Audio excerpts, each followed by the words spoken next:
Hi guys! Na is May 20, 2026 Wednesday. Guys, sa video kong to, i-flex ko na naman again ulit ang aking Sexy Man perfume. Guys, believe me or not guys nagtitrending siya ngayon kasi ang mura-mura lang niya, tapos mabango naman siya guys. And I think maglalast long talaga ang bango niya. Ito guys ito ang box niya. Ang likod. Yan. Tapos kunin natin guys ang salaman. Ito siya guys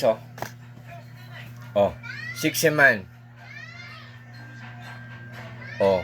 Paris. May nakalagay pang Paris. Alam ko ang meaning ng guys, Eiffel Tower. Siguro lahat naman tayo alam na ang meaning ng Eiffel Tower, di ba?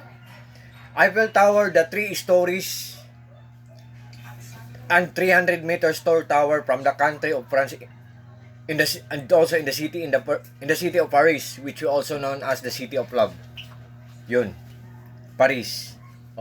Guys, ang bango nito guys i-spray ko sa katawan ko, 1 lang.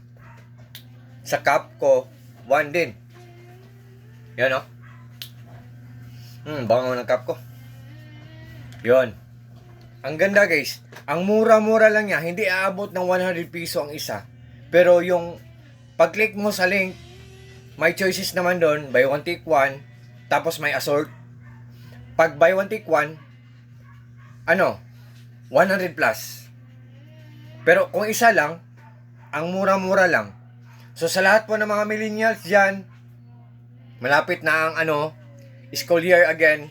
So this coming June, guys, subukan nyo to mga millennials. Ang mura-mura lang nito. Siguro naman maka-afford sila. May mga savings sila na money. Kahit yung mga malalaki na, yung mga adult na, di ba?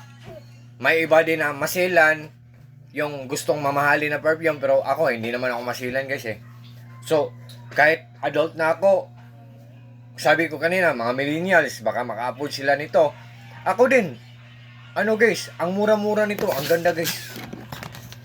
Grabe, the best talaga guys Ang box niya, ang ganda pa guys May iwan ko kung Japanese to, Chinese to na product to. Diba?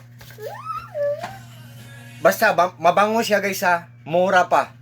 Sabi ko mura pa, mabango pa, but still yet guys sa huli kayo pa rin ang magdesisyon.